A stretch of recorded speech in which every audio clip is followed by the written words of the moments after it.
Ansteorra Duke Sven, or Foam Sven, or that two-sword guy. This is my former senior squire, Sir Ragnar Svensson. We are both formerly amp guarders. That's where we learned to do sword at. It's something I did a lot of. He was my student over there. Decade? Yeah, a decade and a half ago. And we came over here recently. I guess I've been here 11, you've been here 10 years? Yeah.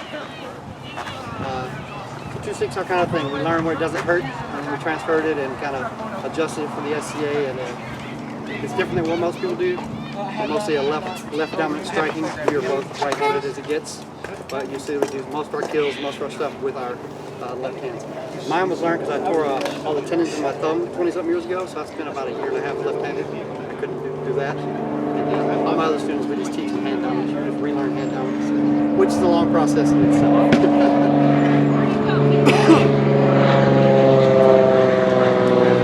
So, probably do classes on two-sword is everything is a little rabbit hole. There's so many bits and pieces. It's not like sword and shield where generally the better sword and shield fighter will kill the lesser sword and shield fighter. A two-sword is tricky. You'll win some that you shouldn't, and you lose some that you shouldn't. You know, it's got these ways. The goal of being a good two-sword fighter is to make those ups and downs as flat as possible, flatten the curve. I mean, it's nice to win some, but you shouldn't be doubling. And get rid of double kills, because double kills as a whole means you mess something up. Like that's a bad thing for a two-sword fighter. Do you have anything you want to inject as we kind of start with it? No. Not yet? I've been thrust upon this very quickly. Well, thank you, Sir Ragnar. We appreciate it. A lot of you guys notice that we use some longer swords than most people are used to. I use a 38 and a half in my left, and a 34-inch sword in my right. The reason for that is I fight left foot forward, because most people are what? Right-handed, right? So obviously I want the longer lead sword for your slots, your offsides, and your body shots in your lead hand. You don't want to fight the shadow of the shield. And the shorter sword for it, because eventually they're going to make it past that one, and they're going to want to get to you. And you're going to need something that turns over quick, something that's your defense, and quick flat snaps. As you transition into range with this one, you want it to be able to just hit the edge of the body with the shorter sword. So you generally want this one shorter than your primary hand. And if your opponent is lefty, traditionally you're supposed to switch hands. You want your long sword to your right, your short one to your left. I don't switch so much. Him and the guys do. It's because I taught it to them. I really had a hard time learning it. I didn't get enough practice in it. I just fight them. I run with what I got. Well, at least I have covers, Matt. 1 out of 3 ain't bad. And we do a lot of our teaching for hand dominance and stuff with foam amp guard swords. I consider trying to learn two-sword in the SCA. If you can't block your arm or your leg as a basic stance, do not fight it in heavy until you cannot get armed and legged at will. Like, it's something that you need to not be able to just get hit. It's physically painful. And you called it triangle arm? huh? Did you say triangle arm? No, just getting hit in the arm. Oh, Like sorry. the basic shot for I heard fighting triangle two-sword. too, okay. Sorry, the redneck accent, you know what it is. Anyone hear banjos? But getting hit in the leg and the arm is your basic staple. If you're having trouble with that or movement, a lot of that is stuff you have to learn later. Obviously, most people don't have a good swinging left hand. You know, we do a ton of pel work with your non-dominant hand to get it to work on the pel. And I have found the way I learn best is when I obviously couldn't use this hand. You know, so I do everything left-handed: brush my teeth, drink. So you're trying to get those minor motor skills. How'd you pick it up? Just a stupid amount of repetition? I pelled every day for a long time, and then I would go over to Sven's every 3 to 4 days and be like, what am I doing wrong? How do I do these combos? What would I do in this situation? I'd go out to practice and make it my goal to not swing with my right hand, because that's all I wanted to do for probably the first 6 months of playing this game is, you know, throw with my dominant hand. And so I would just keep my hand in guard, you know, and never swing with it, and only throw with my left, just to forcefully train it. And you know, it's hard because eventually people pick up on you doing it, right? And so I started getting a lot of simos on me. You know, I'd be like, anything I throw, they would hit here. If I threw low, they'd just block it and throw down.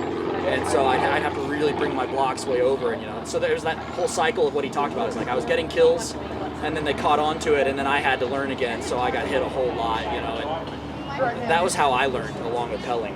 A lot of amp guard is single sword driven.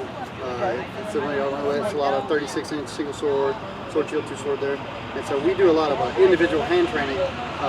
Blocking and striking, that reading skills is from foam compounds. Fantastic inspiration. Obviously, you guys know that Athos did it, Alexandros, a few of us. All those. And so you will find in foam, like if I was fighting him single sword in foam, you notice about how far apart we are, right? It's because it's super, super quick. Like if you stand any closer, it's very easy just to get to the forearm, right? So the first thing you're going to learn is a two-sword lead. As a whole, when you're learning this, you want to stay a lot further apart. You don't want to give them free swings. You know, you want to maintain that distance. And so when people are putting the pressure on you, you're going to want to work on keeping that range and go when it's your go. And a lot of that movement and bounce you see is from fun fighting. There's a lot of drills that we can delve off into later if you want to talk about it. We talk about block strike, you guys have seen it, a few others, but they're huge rabbit holes that take a ton of time, and it really doesn't go into the subject of what we're going to try to work on today, which is two sword against, say, your basic sword and shield guy, right? Is that what we're doing? Yeah. We hadn't actually said yet. You want to be the two sword guy and you be the shield, or vice versa? I'll be the shield guy, I guess. Yeah, you know, there's, I believe Athos has a guy over there. Okay.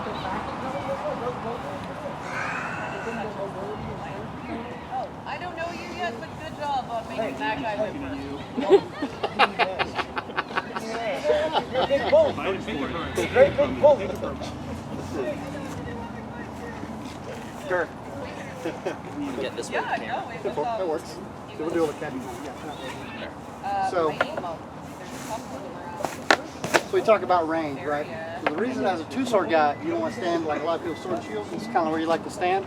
The problem with that is when you're not good at two-sword, they can just stutter you. You overmove your hand, you get shot in the leg as a basic lead, right? So your basic lead, if you're going to push your hands a little forward, you want to come kind of outside the edge of measure, you know, so they can hit your guard, right?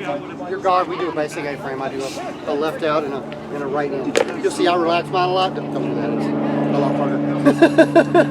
You generally want this one kind of avoiding getting stabbed in the face and in front of you here. And I have that left one out, so that's that front blade, that's that back blade, that's that offside. You know, just like you're an A-frame using the edge of your shield over here, and then bend your knee slightly, left foot forward. You can do as long as Ragnar does. He has super long, mine is super short, and I use that to push him to a little longer. But generally, when you're outside of measure, I like a shorter stance because it gives you that skip step going across measures that you can really get in there. When I was younger, that's how I fought, and I did well with it. I just can't jump like that anymore. I don't have the wheels for it. Still got ups. Yeah. So if you got good wheels, long stance works well. If you don't, shorten your stance.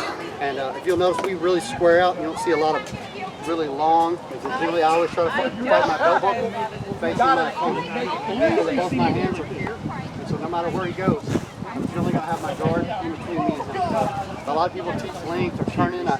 If anything, you're doing poorly, widen your feet because it helps you square your shoulders. Because you need to be able to use both feet.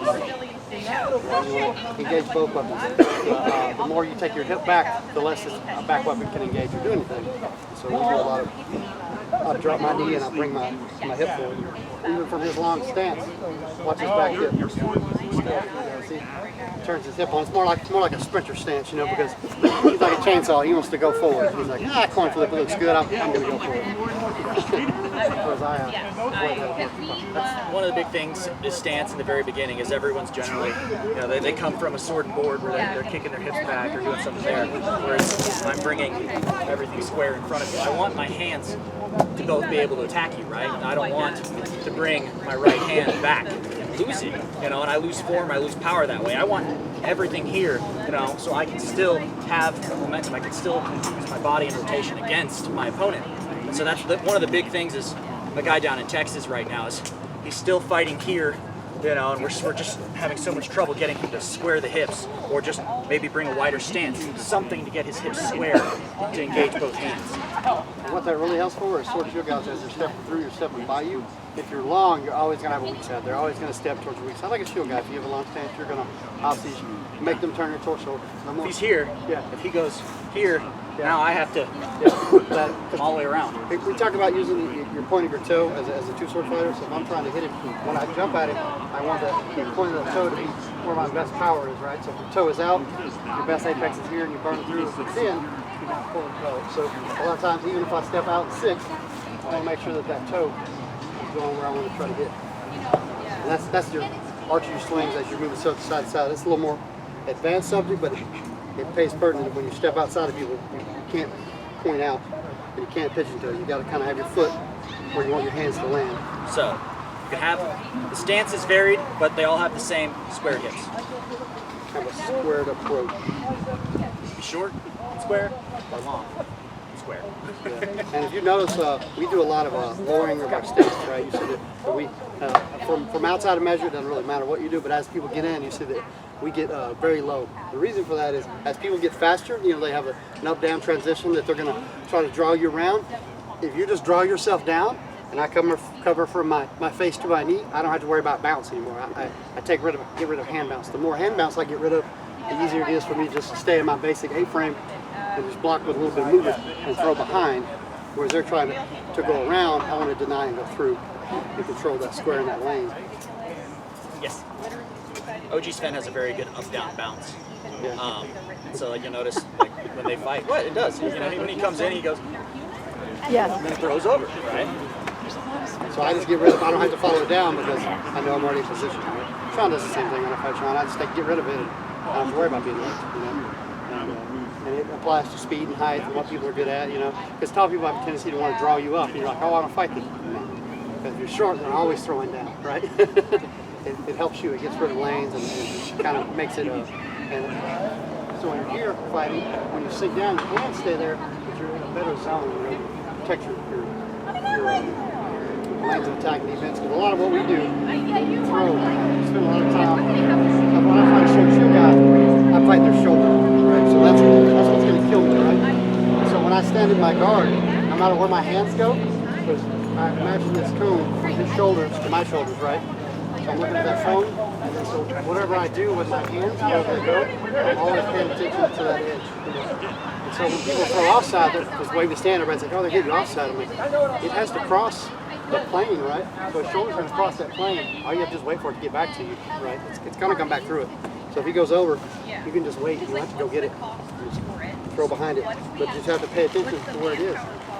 A lot of it pays attention when he steps outside, you can get out of it so that he can't throw it. So he can go long. So what you're saying is stance, square hips, sink into your stance. Correct. Okay. Question. I'm only here to condense what he says. I have a question. When you're fighting against someone who's like really tall and you're getting way down into that stance, what do you do to protect from the just like reaching over top of you?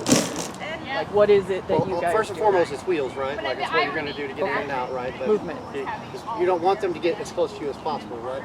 But what most people make the mistake of is when reaching for a taller opponent, is they reach with their back because they're shorter. They're anticipating that they got to reach for them. Yeah. What you're going to reach for people with is your belt buckle. You want to hit them with their belt. So as I chase or being chased, you see that I go forward. If he's chasing me, you know, I'm going to give ground at an even pace. What you have to watch for is that hand bounce that comes with moving like this. You'll notice that both of us are very steady when people are coming and giving ground on us. We try to keep that plane, no matter how long our feet get, we want our hands in position. Logan, come here. You're super tall. Come here, 6'6". So how do we guard against a guy that's super duper duper tall, right? Well, since you're typical keeping for my yourself way practice. down, I was just Yeah. So Curious Logan's tall. what your When I come in and I sink, You got a I get in my guard. My guard's here. Logan can throw a very very long thumb lead wrap over, right? So yeah. So I can either guard up, you know, in that hanging guard, or I can bring my hand in. You know, I can bring my hand out in space, so I can come and cover. And I've got multiple ways of doing it. You know. He doesn't grind as much as I do. He'll do some. I do it a lot. So when Logan attempts to grind on me, I'm fighting his shoulder just the same. Ansteorra is a little bit more rubbing his racing, a little Texas. So you'll see a lot of shield and sword contact. So when he steps to me, I see him. You'll see that he's trying to hold my sword with the shield, and I just try to make sure that when my basket I block here, and I just always stand there. Because the hang is very safe, right? Because when people thumb lead me, so they're like, oh, but this blocks the flats now. A lot of people assume that you're moving to block your back. You don't. You just have it here when people throw it thumb lead, you literally just look down. Your shoulders stay in the same plane, moving you your just look head. down. You throw from it, you cover your back. still in position. Yeah, you're still in position. You still have that hang, right? That normal hang. Yeah. And when you see people do it, you literally just look down. Put your head in the rabbit hole. Well, a lot of people are like they're reaching. You see people like they're like pull starting. They're looking for this sword over here. It's not. It's where you bring your hand to the back of your head, and then you literally just look down. Because if they stepped into you, right, you're going to sink your weight and you're going to look down. Yeah. But your shoulder is now still in place. It's still the same position, and you can throw out of it, throw out of it, you know, throw out of it. It's the same throwing mechanic. And you see, we do a lot of the 90-degree shapes. We try to color our shape, wherever we're doing, however our hands are, we try to make sure we keep that 90-degree shape. So at any time, back blade, front blade, you don't want that hand bounce that opens and closes, right? Because the moment you open, you can't throw. So you have to close your shape to throw again, right? So when people throw down, that's what he's good at, is to step away and just wing it in there. That makes sense? Yeah. Excellent. Let's talk about your basic moves. I'll be the shield guy, you be the... I'll be the true sword guy. Yay! I love it.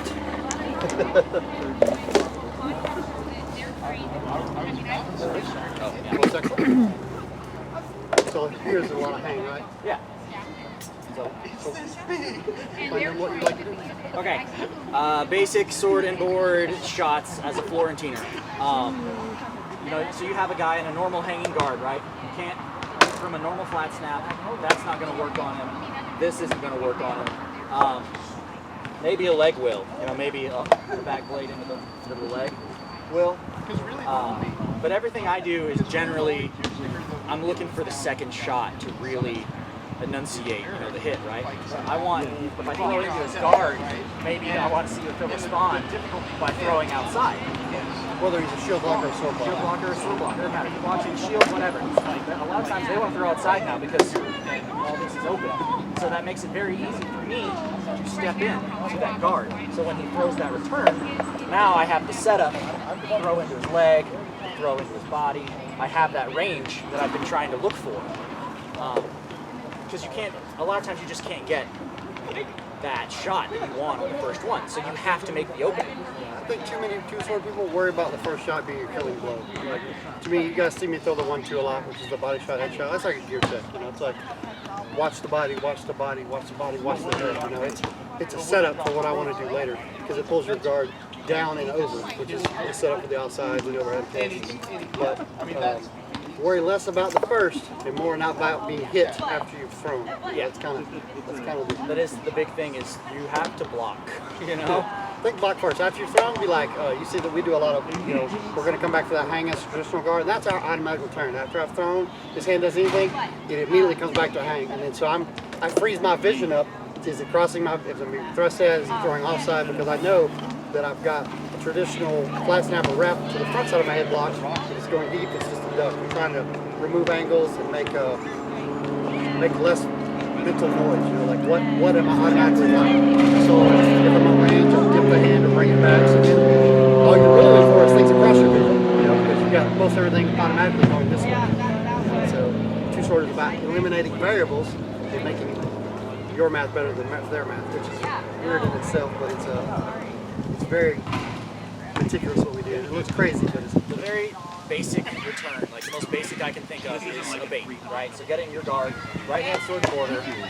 If I'm sitting like this, I don't look very defensive. I'm sitting here, my hand down, looking at you over my sword. You know, everyone says if you're a beginner sword and border, you know, cover your face, cover your eyes, you're going to get hit. It's just one of those things, right? So I'm giving him that instinct of like, hey, I want to cross on this two-sticker. I want to cross over his plane into me. So as soon as he does that, and he does that cross, it's so easy for me to move my sword 3 inches over. We're not trying to block the sword. We just need to get to the edge of the shoulder, right? You see, come from They want to hit over. They want to, or even if it's like giant, you know, he steps and crosses, very easy. Then it's just body. You know, all I'm doing is staying in frame, sitting here, throwing and hitting his body. That's a lot of what I like to do is setups.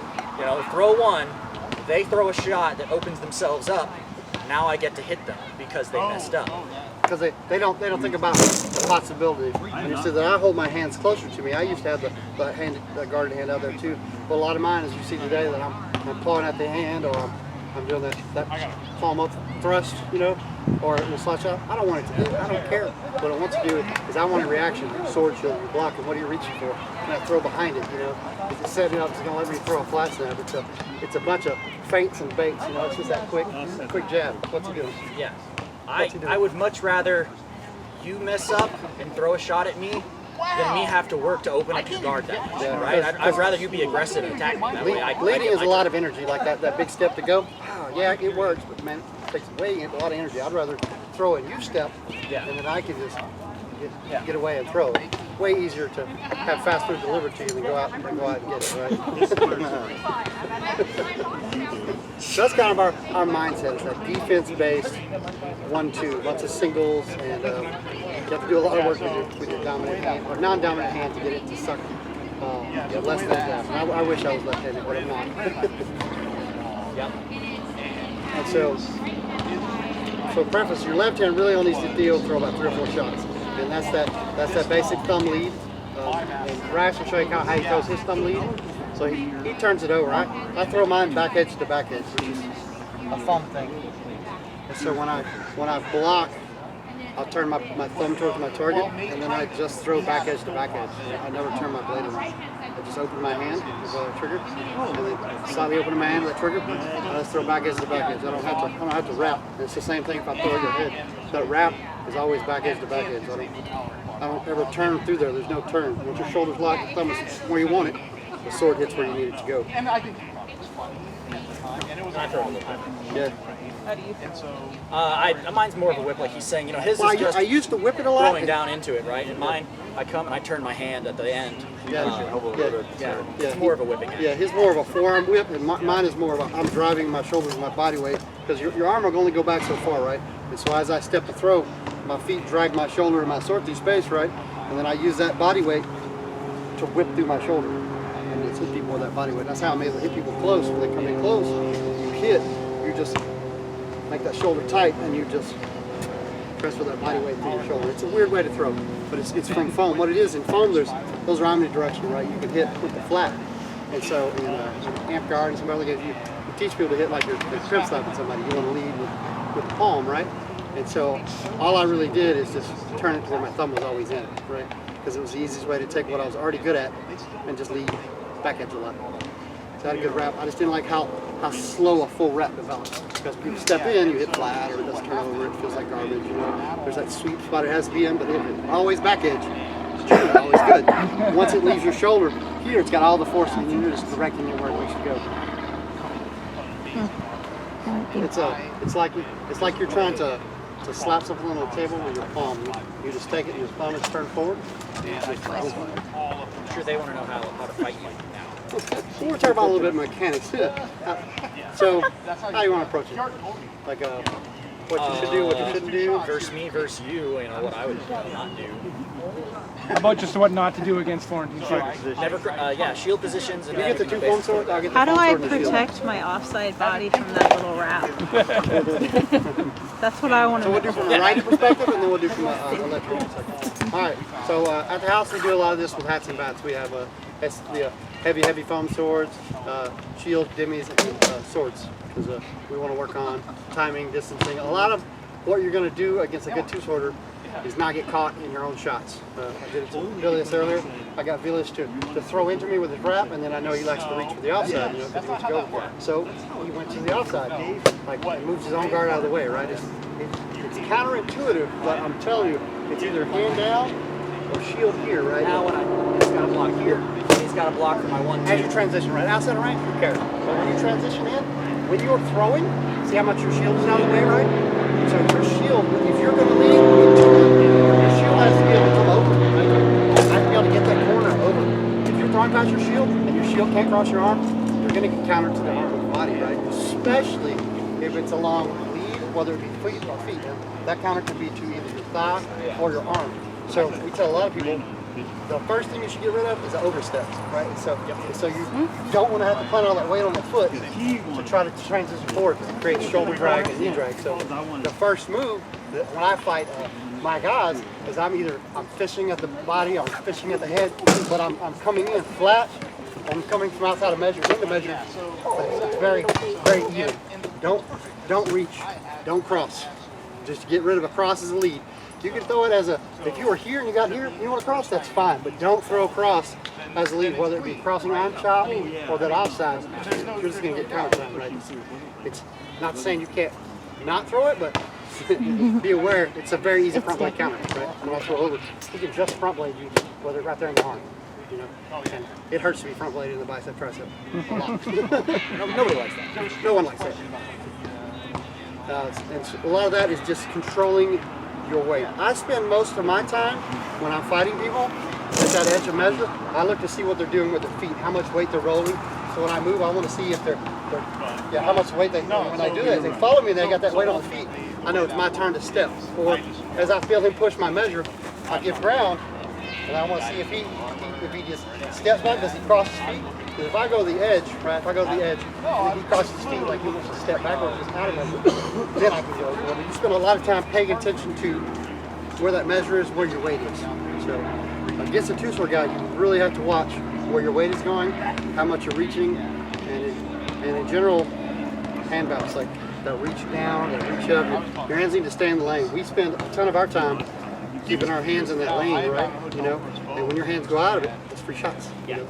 So when I'm fighting Seth and I'm sword and board, I know he's got an excellent little 1-2 that's going to go body to my face, right? But so that's why I'm going to cover here because I'll block that one no matter what. I'll watch for his flat snap. But when he throws it, I can sit here and guard, and I'm still clear. I'll just cover. All right, there's his 1-2. Good. Now it's my turn. When he throws it down the center lane, and I can get into a fight.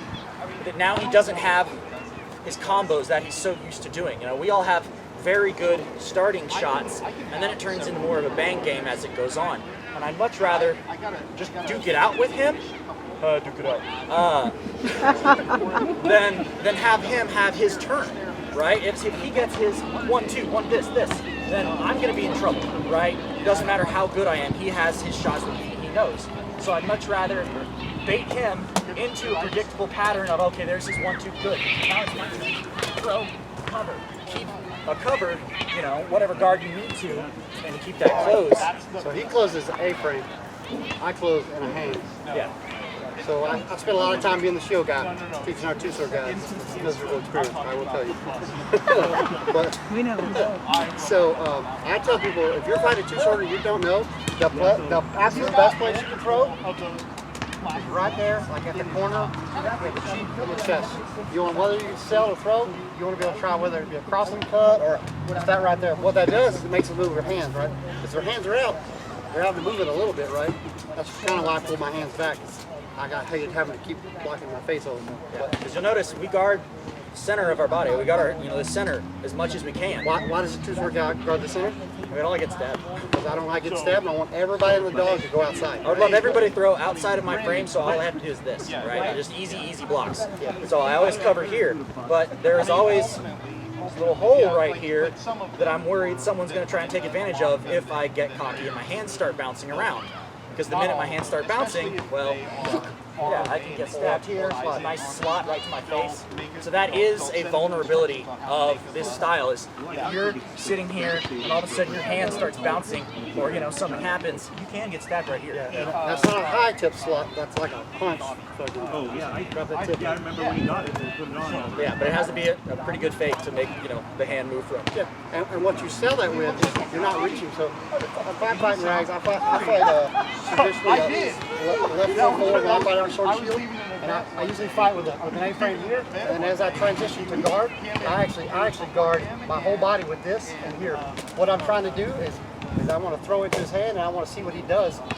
Because remember, Ansteorra, Rubbin's racing, right? We're going to spend a lot of time here. We're going to go. But this right on right, I feel relatively safe, right? Because it's just me a jump. So long as you can't hit me with the body with that front or back blade, right? I try to get as close to them as I can, right? And usually, the two-sword guy's going to give ground first. And when he does give ground, he's going to throw those hard hammer shots right back into the body. Or if you can get hand bounce as you close, that's when you start throwing a leg behind it. You can't throw it as a lead. Too many people are like, oh, I'm gonna leg him as a lead. You're not the first guy to try to leg someone as a lead, right? You got to sell it with something else. Yep. So that's if they are, not as good of a two-sticker. The first thing I say that they do is I want to get their hands to bounce. They have a good guard. Well, now you want to. First thing I'm going to do is I want their hands to move. And so if that's easy for me, well then I know it's playtime, right? So if I'm fighting, Sven, he's a two-sticker. It's okay. You know, and whatever I do, say I just do a little jump and he moves. Good. Now I can throw down. You know, maybe I can offside him in the leg, or if I come in and fight here and I have a shield, maybe I can just throw a front blade and escape. But I want to see those hands start bouncing, because then I know his hands can't return. Like I've stuck him, you know. So I get that moment there that when I scare him, I get to swing. It's my turn. And that's the only thing I really look for is hand bounce when I fight. That's why we try to get rid of hand bounce so much. If you can eliminate hand bounce, it makes it our turn a whole lot more, and I win those fights. If that makes sense. That's kind of like a little tangent of its own. Anybody have anything specific they want us to talk about? Because it's a big project, and Rags and I can go on for hours about randomness. Well, I know that they wanted to know weaknesses of the styles. That's why I went there. Well, it's absolutely true. I tell people all the time, if you're looking to hit somebody, if I tell you sword style, lead here with hard slap shots. What that does is you want them to start popping their hand up so that you can forearm or front blade the leg, right? You want them, because if you can get that either flat snap to the forearm, it's not an out. You want to hit here or you want to hit here. The reason you want your hand high in front of your face is you want to get sliding back. If you throw high and hard into their hand, their return is in your hip, and that's an easy soak, or soak with your shield depending on how you're transitioning. Because I throw high-handed and then I just bring my shield down and then either hang like you see Alexandros do and step in through. Because it lets me predicate where I know the return's going to come. I don't want them to throw something I'm not ready for. So I kind of try to set it up. If that makes sense. Yeah, makes sense. We're not looking to kill you on the first shot. We're looking to kill you on the second. We're looking to put you in predictable returns to make it easy for us to win. You can't really sum it up more than that. Makes sense. Questions? Do you have something else you want to do? How about lateral motion against a Florentine fighter? Is it better to be one side or the other? It seems like it's better to be on your. So it depends on who I'm fighting, right? And what hand for they the are. most part, I try to fight his left hand. I give two fucks about that right hand. That right hand should do whatever it wants. I don't want to get hit in the body. Okay, so because I'll let you know, Simos, the guy that got hit in the body, is the guy who lost. Ed is okay. You're like, oh, you got me in the helmet. He's like, oh, in the body. That guy lost, right? So you don't want to be the guy losing, right? Not the body.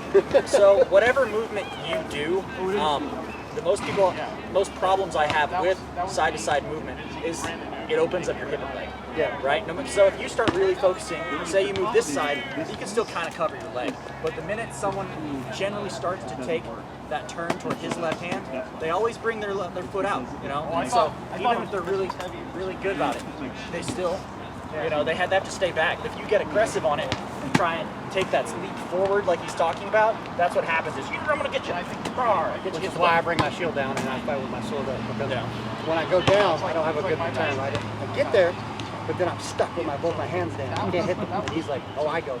But if I run in with my fucking shield down and my sword up, it's a sword fight at least. You know? I'm like, I made it! Now what do I do? You know, because basically you sit up here and you're like, oh God, I've made it here. Oh, now what? Yeah. But it's safer to me than A-framing. And I do a lot of A-framing. The problem is he slips really well. He's got good feet. He'll roll out of me.